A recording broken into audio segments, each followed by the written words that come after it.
The woman in front of me had just been robbed. Sorry, I have to make another withdrawal. A quick glance told me everything.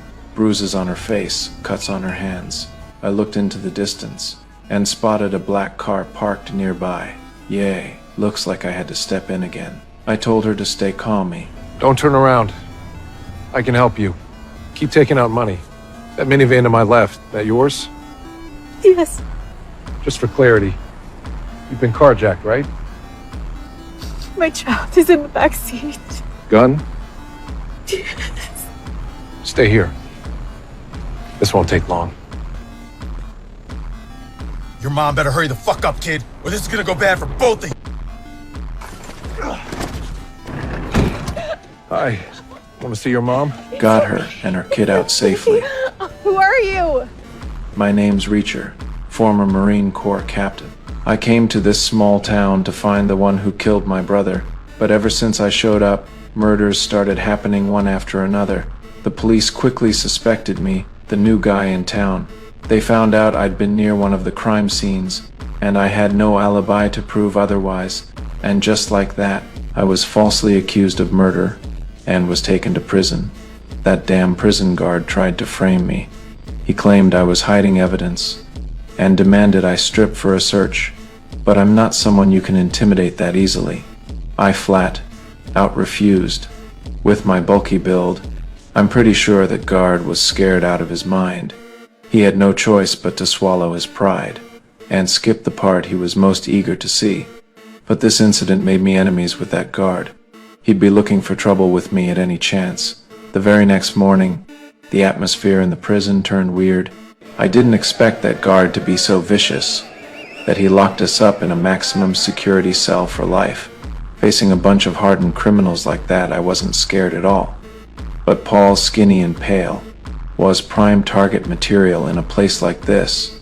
Sure enough, one of the local tough guys zeroed in on him right away. Paul cowered in the corner, trembling with fear.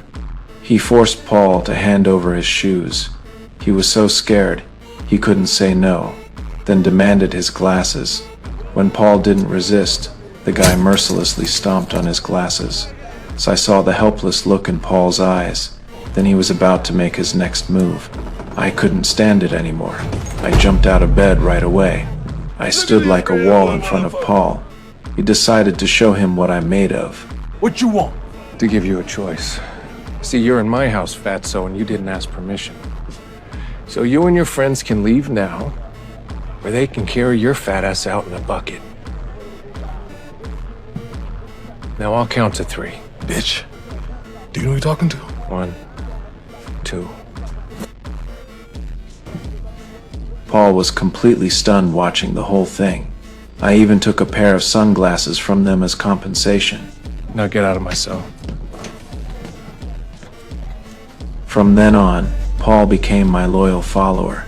He knew that in this place, the only way to survive was to stick close behind me. To earn my trust, he told me about the bad things he'd done. Turns out he was forced to take part in a financial scam. They'd nail me to a wall. Literally, in front of my family. Cut my balls off and make me eat them. Meanwhile, a female officer and the detective were investigating my background. They found out I graduated from West Point and had plenty of honors and capture experience. They were shocked. What in God's name is a guy like that doing in Margrave? What's a guy like that doing in jail? I hate to be the one to put him in there. Get out of my office. They quickly got me out of the prison. Surveillance footage proved I had an alibi. The end. They cleared me of all suspicion. I wanted to leave town as soon as possible, but the female officer invited me to dinner. So I went to the barber to freshen up a bit.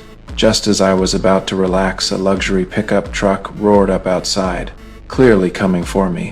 When I stepped outside, I saw it was the son of a local business tycoon. He warned me to stay out of this mess. He wanted to avoid trouble, but then the police found a second body. The detective, impressed by my skills, insisted I go to the morgue. But the moment I saw the photo, my heart sank. I rushed to the morgue and saw those familiar hands. At that moment, my anger boiled over.